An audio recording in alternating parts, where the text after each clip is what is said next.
This lecture is part of an online Galois theory course and will be about how to solve cubics and quartics using radicals, and we're going to do this using a knowledge of Galois theory. So quartic, by the way, means a degree 4 polynomial. Just as a warm-up, let's have a look at a quadratic. Everybody knows how to find the roots of ax squared plus bx plus c equals 0, but let's try and do it using Galois theory. So we know that the root of this polynomial generates an extension of degree 2, whose Galois group is just cyclic of order 2. So suppose the roots are alpha and beta. So if sigma is the non-zero element of the Galois group, then sigma alpha equals beta and sigma beta equals alpha. And you remember what we try and do to solve these is to find an eigenvalue of sigma. Of course, we're assuming we're working over a field that's not of characteristic 2. So the eigenvalue is going to be -1, and the corresponding eigenvector will be alpha minus beta. We know from the work on comma theory that alpha minus beta squared should be in the field we're working over. Now, alpha minus beta squared can be worked out easily. It's a symmetric function of the roots, so you can express it in terms of the coordinates, and it turns out to be b squared minus 4ac over a squared, the usual discriminant of a quadratic equation up to factors of a squared or whatever. We also know that alpha plus beta is equal to minus b over a, and from these two equations you can easily work out alpha and beta, and you get the usual formula for a solution of a quadratic. So the key idea is you look at eigenvectors and eigenvalues of certain elements in the Galois group. So now let's look at cubics, and I'm going to take x cubed plus bx plus c equals 0. If you're not working over a field of characteristic 3, then you can get rid of the coefficient of x squared just by adding something to x. The history of the solution of the cubic is a little bit murky. It appears to have been solved by Ferro and possibly independently by Tartaglia, but it's difficult to know exactly what happened because both of these guys kept their work secret. You see, apparently in those days in Italy, the way you got a mathematical job was by challenging some professor to a mathematical duel where you would both give each other problems, and if you lost the duel, you lost your job. So, if you could solve a cubic, this gave you an incredibly powerful weapon because you could just pose a lot of cubic equations to your opponent and win any duel.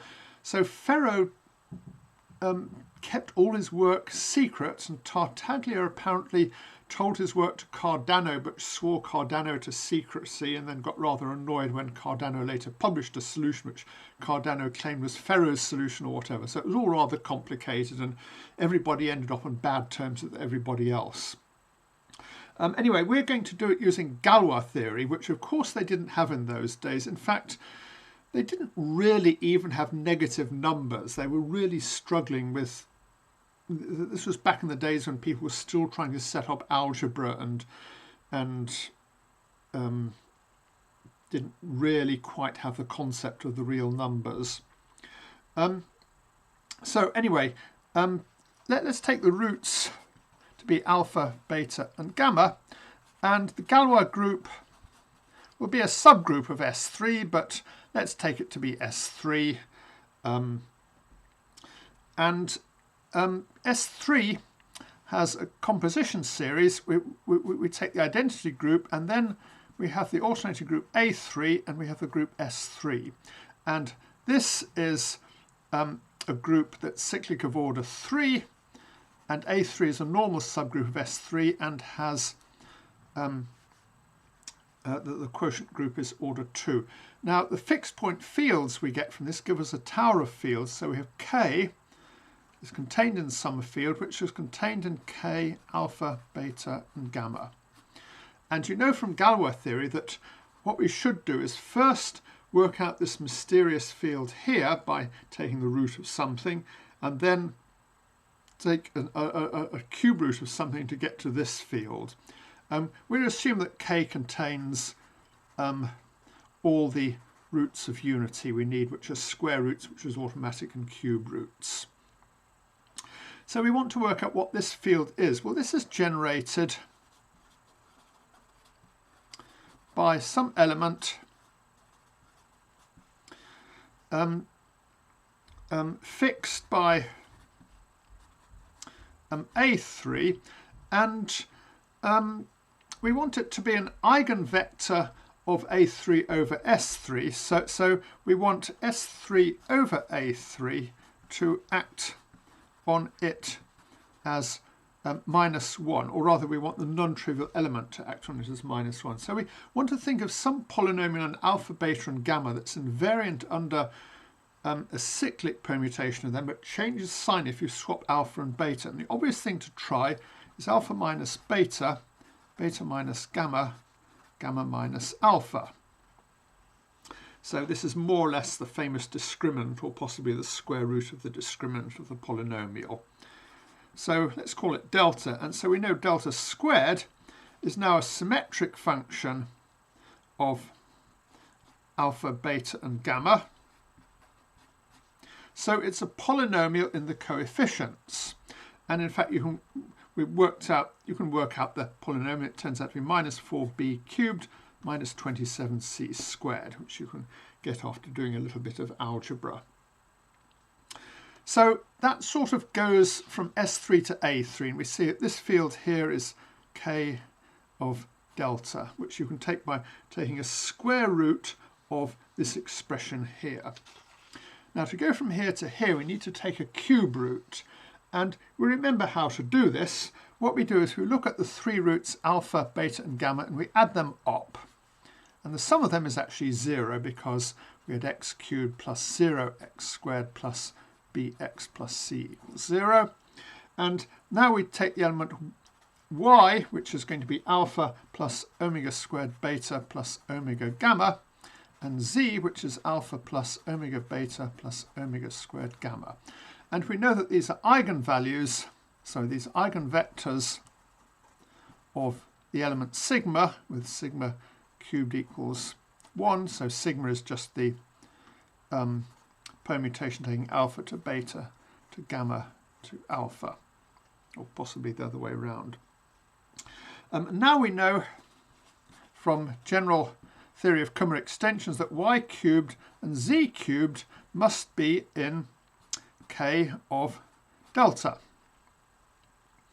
And we can do some algebra, and we find y cubed is equal to minus 27c over 2 plus 3 root 3i over 2 delta, and z cubed is equal to minus 27c over 2 plus 3 root 3i over 2 delta, except that should be a minus sign. So we can work out y and z by taking the cube roots of these, and then we can find the root alpha as being y plus c over 3. So that allows you to solve a cubic. So we can give an explicit example just to check this all works. I mean, for instance, if you take x cubed plus x plus 1 equals 0, we find the minus 4b cubed minus 27c squared is equal to minus 31. So the discriminant delta is the square root of minus 31. And then we find that y is equal to the cube root of, let's try and get it right, minus 27 over 2 minus 3 root 3 I times root minus 31 over 2, and z is equal to the cube root of minus 27 over 2 minus 3 root 3i, that should be plus, I guess, root minus 31 over 2. And you find y is about minus 0.304 and z is about 0.99. And we find from this that the root alpha is about minus 0.68. And you can actually do this all on a calculator and check that this really is a root of the equation. So that does cubics. Oddly enough, degree 4 polynomials are almost easier than cubics, or rather the jump in difficulty from quadratics to cubics seems to be more than the jump in difficulty from cubics to quartics. So quartics were solved by this guy Ferrari, who was apparently a student of Cardano and shouldn't be confused with Ferro, who solved the cubic. Now, I think Ferro and Ferrari both actually mean smith or something like that in Italian. So this is the word for iron. So for degree 4, we have a polynomial which looks like x to the 4 plus ax squared plus bx plus c equals 0.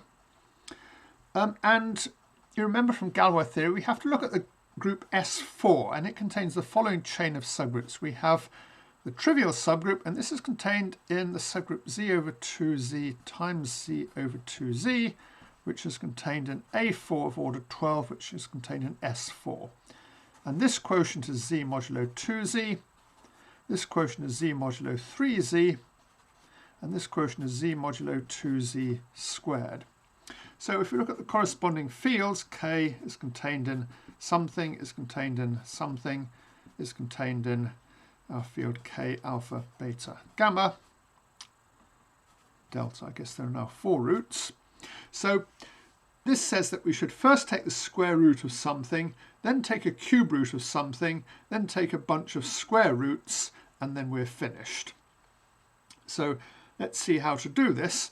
Well, we need to know what this group is. Well, this group of order 4 is generated by, consists of the identity together with the products of two transpositions. So we want to find generators for this field here. And so we want to find eigenvectors for this group. So we want to find eigenvectors for the group z over 2z times z over 2z.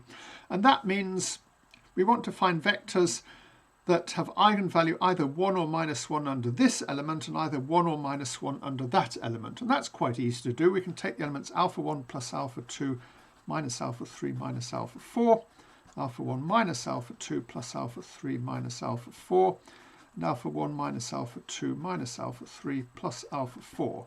So you see this under the elements 1, 2, 3, 4, this is eigenvalue plus 1 minus 1 minus 1, and under 1, 3, 2, 4, the eigenvalues are minus 1, 1, minus 1. And I guess we could also add the element alpha 1 plus alpha 2 plus alpha 3 plus alpha 4, which is eigenvalues plus 1 and plus 1, but in the special case, this would actually be 0, so we don't need to worry about it. Anyway, you see, if we can work out these 4 expressions, we can find alpha 1 and alpha 2 and so on just by linear algebra. And alpha 1 is going to be the average of these. You just sum these up and divide them by 4, for example. So we want to work out what these are. Well, now you just notice that the squares, alpha 1 plus alpha 2 minus alpha 3 minus alpha 4 squared, and alpha 1 minus alpha 2 plus alpha 3 minus alpha 4 squared, and alpha 1 minus alpha 2 minus alpha 3 plus alpha 4 are now going to be permuted by S4. So they are 3 roots of a cubic with coefficients in k. And I'm not going to write out this cubic explicitly because it takes a fair amount of rather messy algebra. So what you do is you find this cubic, you solve the cubic, you can then take the square roots of the 3 roots of the cubic and do some linear algebra to find the roots of the degree 4 polynomial. So you can see reducing degree 4 to degree 3 is actually sort of almost easier than solving a cubic. Of course, you've got to solve a cubic as well. So you can see what's going on here, that this group here is really S3, which is the Galois group of a cubic. So we were sort of going from there getting to a cubic, and then the cubic is this bit of the Galois group. It's essentially because S3 happens to be a quotient of S4. Well, you might ask, what does the solution actually look like? Well, I found a copy of the solution on Wikipedia that I will just show you. It sort of starts off like this, and then it goes on and on and on and on and on and on and on. So you can see why I did not try and write it out explicitly by hand.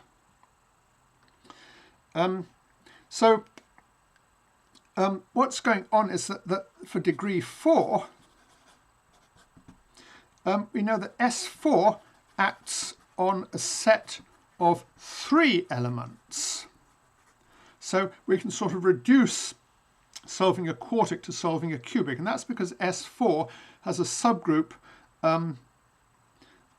because S4 factors through S3.